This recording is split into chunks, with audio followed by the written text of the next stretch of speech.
അക്കർക്ക അല്ല നിങ്ങളെന്താ ആലോചിച്ചിരിക്കുന്നത്? നിങ്ങളെന്നാ ഗൾഫിൽ നിന്ന്? ആലോചനന്റെ കാര്യമൊന്നും പറയണ്ട.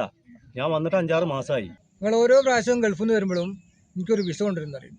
ഇപ്രാവശ്യമെങ്കിലും കൊണ്ടുവന്നിട്ടുണ്ടോ? ഞാൻ 10-25 കൊല്ലം അവിടെ നിന്നിട്ടേ ഇപ്പൊ വിസ ക്യാൻസലായി വന്നാണ്. അപ്പൊ നോക്കുമ്പോ വീട്ടുകാർക്കും വേണ്ട, അതുപോലെ തന്നെ നാട്ടുകാർക്കും വേണ്ട, കുട്ടികൾക്കും വേണ്ട, കുടുംബക്കാർക്കും വേണ്ട. എന്താ ബക്കർക്ക് എങ്ങനെ പറ്റിയേ? 2-3 മാസം മുന്നേ ഞാൻ ഒരു കാറ് വാങ്ങിയിരുന്നു. അപ്പൊ ഇന്നലെ ഒരു കല്യാണം ഉണ്ടായിരുന്നു കുടുംബത്തില്. അപ്പൊ ഞാൻ മോനോട് പറഞ്ഞു കാർ എടുക്കും മോനെന്ന് പറഞ്ഞപ്പോൾ എന്താ പറഞ്ഞത്, നിങ്ങൾ ബസ്സിനോ എങ്ങനെയാലും വന്നോളി, ഞങ്ങൾ കൂട്ടുകാർ പോകാന്ന് പറഞ്ഞിട്ട് ഓരോട് പോയി. ഇങ്ങനെ കായി കഴിഞ്ഞാൽ എന്താ ചെയ്യുക? ഇതാണ് ഇപ്പോഴത്തെ ഗൾഫുകാരുടെ അവസ്ഥ. നമ്മൾ ഈ മക്കൾക്ക് വേണ്ടിയിട്ടേ ഗൾഫിൽ നിന്നിട്ട് ഒട്ടകത്തിനെയും ആടിനെയും നോക്കിയിട്ട് രാവിലെ ഒരു കുബൂസും ഒരു ഗ്ലാസ് വെള്ളമാണ് കുടിക്കല്. ഇങ്ങനെയൊക്കെയാണ് ഞാൻ ഇവരെ നോക്കിയത്. ഇങ്ങനെയൊന്നല്ല അവിടെ പ്രതീക്ഷിച്ചത് ഇവരെ. അതെ, 10-25 വർഷം മുന്നേ പച്ചവെള്ളം കുബൂസും നിന്ന കഥ ഒന്നും ഇപ്പൊ പറഞ്ഞിട്ട് ഒരു കാര്യമില്ല. മൊത്തം മാറിയിരിക്കുക.